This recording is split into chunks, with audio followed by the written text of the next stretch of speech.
High বন্ধুরা, কেমন আছো? আমি অমৃত শিকদার, আমার এক্সট্রা সাওয়ার চ্যানেল থেকে সবাইকে অভিনন্দন। আজকে আমাদের কোম্পানির মধ্যে বার্ষিকী যে অনুষ্ঠান প্রতিযোগিতা হয়, সেই বার্ষিকী অনুষ্ঠান প্রতিযোগিতা আজকে ছিল। সেই অনুষ্ঠানে আমরা সকলে অংশগ্রহণ করেছিলাম এবং এখানে দেখতে পাচ্ছেন যে অনেকগুলো টিম হয়েছে এবং প্রত্যেকটা টিমই কিন্তু ক্রিকেট খেলার জন্য তৈরি হয়ে আছে এবং প্রত্যেকের জার্সি নম্বর বা জার্সি কালার কিন্তু আলাদা। এখানে কিন্তু দুটো কোম্পানি মিলে একটি টুর্নামেন্ট আয়োজন করা হয়েছে, ঠিক আছে। তো এখানে দেখতে পাচ্ছে যে আমাদের কোম্পানির নাম হচ্ছে কিউ পাশা এবং এই কিউ পাশার থেকে এই খেলা পরিচালনা করা হয় প্রত্যেক বছর, ঠিক আছে।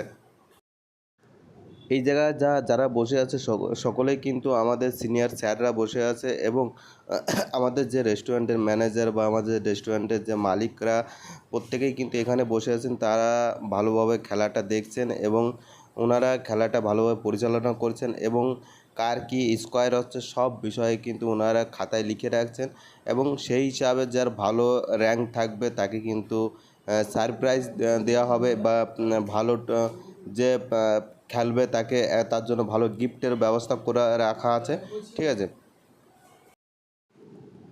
এবং এখানে যারা খেলছেন প্রত্যেকেই কিন্তু খুব সুন্দর খেলছেন, ঠিক আছে। আর এতটা রোদ আছে এখানে যে রোদের জন্য কিন্তু দাঁড়িয়ে থাকা অনেক সমস্যা, কারণ যত লোক খেলার কথা ছিল প্রত্যেকে কিন্তু খেলেনি, ঠিক আছে। আমাদেরও খেলার কথা ছিল, নাম দেওয়া ছিল, তো আমরা অ্যাকচুয়ালি গেঞ্জিটা নিয়ে আর ব্রেকফাস্টটা খেয়ে আর কিচ্ছু করিনি, আমরা শুধু ঘুরেই বেড়াইছি, ঠিক আছে। কিন্তু যাদের খেলার শখ ছিল তারা খেলেছে, আমাদেরও শখ ছিল, কিন্তু আমরা এই রোদ দেখে আর লাভই নেই। জানি যে আবার রেস্টুরেন্টে গিয়ে আবার পরিশ্রম করতে হবে, ওই জন্য যারা রেস্টুরেন্টে কিচেনের মধ্যে কাজ করে তারা কিন্তু খুব কম খেলেছে, বেশিরভাগ খেলাধুলো করেছে কিন্তু সার্ভিসের ছেলেপেলে, ঠিক আছে। এই জন্য কিচেনে যারা কাজ করে তারা কিন্তু খুব কম খেলেছে, কারণ জানে যে এই গরমের মধ্যে এত কষ্ট করে যাওয়ার পরে ফির আবার রেস্টুরেন্ট গিয়ে হোলির দিনে কীরকম ভিড় হবে তার ঠিক নেই, ঠিক আছে। এই জন্য কিন্তু তেমনভাবে কিন্তু কেউ খেলেনি, ঠিক আছে। এবার কথা হচ্ছে আমাদের কি খেতে দিল। আমাদের দিল হলো ধোসা, ইডলি, বড়া, ঠিক আছে। এটা আছে ব্রেকফাস্টে দিয়েছিল আমাদের খাওয়ার জন্য, ঠিক আছে। কিন্তু অ্যাকচুয়ালি ধোসা আর ইডলি বড়াতে তেঁতুলের টক ব্যবহার করা হয়, এবারে ওটা আমার জানা নেই, তবুও আমি খেয়ে নিয়েছি। ওনার কাছে জিজ্ঞেস করলাম যে এতে কি তেঁতুলের টক দেওয়া আছে, তবু বলছে যে তেঁতুলের টক দেওয়া নেই, ঠিক আছে। কিন্তু আমি যখন খেয়েছি তখন বুঝতে পেরে গেছি যে তেঁতুলের টক দেওয়া আছে, ঠিক আছে। তো যাই হোক, খেলাধুলা খুব ভালো হচ্ছিলো। এবারে আমরা সকলে কিছু কিছু ছেলেপেলে এই পার্কটা পুরো ঘুরে দেখছিলাম যে কোথায় কী আছে, ঠিক আছে। মানে কলকাতার প্রত্যেকটি জায়গায় এত সুন্দরভাবে মানে এই খেলাধুলোর জায়গাগুলো তৈরি করা আছে, গ্রাম অঞ্চলে কিন্তু আপনি দেখতে পাবেন না। কলকাতায় কিন্তু জায়গা কম, তবুও প্রত্যেকটি জায়গায় মানে এত বড় বড় একটা খেলার মাঠ আছে, মানে কি বলবো, একটা এরকম খেলার মাঠ যদি গ্রাম অঞ্চলে একটা পঞ্চায়েত থেকে ব্যবস্থা করে দিত, তাহলে গ্রাম অঞ্চলের ছেলেপিলে কিন্তু একটু ব্যস্ত হবে। গ্রাম অঞ্চলের ছেলেপিলে কোথায় খেলাধুলো করে? ওই স্কুল মাঠ না হলে দেখা যাচ্ছে ছোটো একটা কোনো সাইড ছুটে ক্লাব মাঠ থাকলে সেখানে খেলাধুলো। কিন্তু কলকাতায় যে ফ্যাসিলিটিগুলো ছেলেপেলে পায়, যে খেলাধুলোর জায়গা বা ঘোরার জায়গা বা যে কোনো বিষয়ে যেসব জায়গা থাকে সেসব জায়গায় কিন্তু গ্রাম অঞ্চলে থাকে না। যার জন্য গ্রাম অঞ্চলের ছেলেপেলে কিন্তু খেলাধুলো হোক যে কোনো বিষয়ে কিন্তু অনেকটা পিছিয়ে থাকে, ঠিক আছে। কিন্তু কলকাতা বা শহর সিটি এতটা অ্যাডভান্স যে সব কিছুর বিষয়ে কিন্তু কলকাতা অনেক অ্যাডভান্স, ঠিক আছে। এই জন্য কলকাতার ছেলেপেলেরা একটু এক্সট্রা অ্যাডভান্স হয়। জার্সিগুলো কিন্তু খুব ভালোই ছিল, ঠিক আছে। আর একটা বন্ধু এত শয়তান ছিল যে তারা শুধু এদিক ওদিক দৌড়ে বেড়াচ্ছে, ঠিক আছে।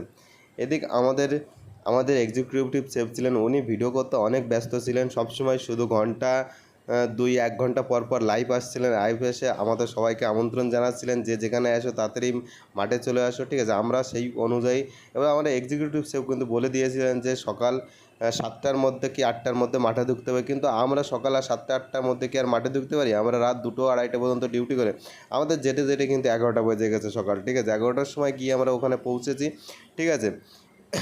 তো পৌঁছানোর পরে দেখতে পাচ্ছ সবাই একদম খেলা দেখছে, সেই মুহূর্তটা আমরা দেখতে পাচ্ছিলাম, ঠিক আছে। আর মাঠটায় একটা জিনিস কি, চারি সাইডে কিন্তু লোয়ার ব্রিগেড দিয়ে ঘেরা, যে আপনি ক্রিকেট বা ফুটবল খেলার সময় যে আপনার বলটা জোরে মারার পরে যে আপনার বলটা হারিয়ে যাবে, সেই জিনিসটা কিন্তু এখানে নেই। সেই জিনিস আপনি ওই নেটে বল লেগে কিন্তু ভিতরেই বলটা থেকে যাচ্ছে, অনেক উঁচু করে কিন্তু নেটের এই জালি দেওয়া। আর এই যে যে সাদা গেঞ্জি ছেলেটা দেখছো, এ হচ্ছে আমারই চাইনিজের আমার হেল্পার, কিন্তু এ দুর্দান্ত ক্রিকেট খেলে, মানে এতটা দুর্দান্ত ক্রিকেট খেলে যে ব্যাটে বলে কোনো সময় করতে পারিনি, শুধু রোদ্রির মধ্যে যায় খাড়া হয়ে দাঁড়াই ছিল সারাক্ষণ, ঠিক আছে। লাস্টে কে ক্লান্ত হয়ে আসে কথা, সেফ আমি আর বাঁচবো না নি, আমার এবার রুমে নিয়ে চলো। রুমে নিয়ে আসার পরে সে আর কাজ করতে পারছে না, মাথা ব্যথা ঘুরোচ্ছে, ঠিক আছে। সে অনেক সমস্যার পরে তারপরে তো দিনটা কাটলো, কাজবাজ করে আবার আমরা রুমে আসলাম।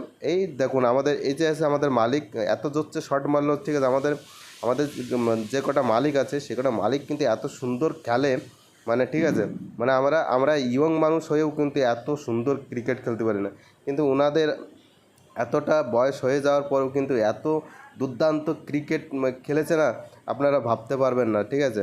কিন্তু আমরা কিন্তু অতটা দমও নয় আর অত সুন্দর ক্রিকেট খেলতে পারি না। অ্যাকচুয়ালি কী বলুন তো, আমরা ধানের খেটে হচ্ছে ফুটবল খেলা মানুষ, একদম এত সুন্দর পিচের মাঠে কোনো দিন তো ক্রিকেট খেলিনি, ওই জন্য আমরা ভালো খেলতে পারবো না। এবার আপনারা বুঝতে পেরেছেন কেন মানুষ গ্রাম ছেড়ে শহরে এসে বসবাস করার চিন্তা ভাবনা করে।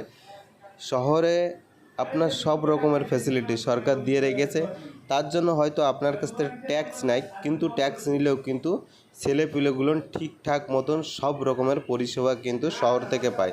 কিন্তু গ্রাম অঞ্চলে আপনার কাছ থেকে ট্যাক্স হয়তো নেয় না ঠিক সেরকমভাবে, কিন্তু সেই যে ফ্যাসিলিটি, কিন্তু আমরা যে ভরসায় ছিলাম সেই ভরসাটা কিন্তু আমাদের পূর্ণ হয়নি। কেন বলুন তো, আমরা ভেবেছিলাম আমাদের এক্সিকিউটিভ শেফ টিমে মাঠে নামবে ক্রিকেট খেলবে, কিন্তু সেই জিনিসটা আমাদের কিন্তু দেখাই হলো না। আমরা কিন্তু এই আশাটা নিয়ে মানে খুব একটা ভরসায় ছিলাম যে এই আশাটা আমাদের পূর্ণ হবে, কিন্তু আমাদের হেড শেফ কখনোই কিন্তু ক্রিকেট বলেন, দেখুন শেষ বয়সে ক্রিকেট মাঠে না নেমে ক্রিকেট বল নিয়ে শুধু জাম্পিং করাচ্ছে, ঠিক আছে। তো আমরা অনেক রিকোয়েস্ট করেছিলাম যে সেফ আপনি খেলবেন না, সেফ বলছে না আর আমি খেলবো না গরমের মধ্যে, ওই জন্য আর খেলেনি। ওনার অনেক পরিশ্রম হয়ে গেছে, বাড়ির থেকে এসছে অনেক দূর থেকে, রাতে ঘুম হয়নি ওর জন্য।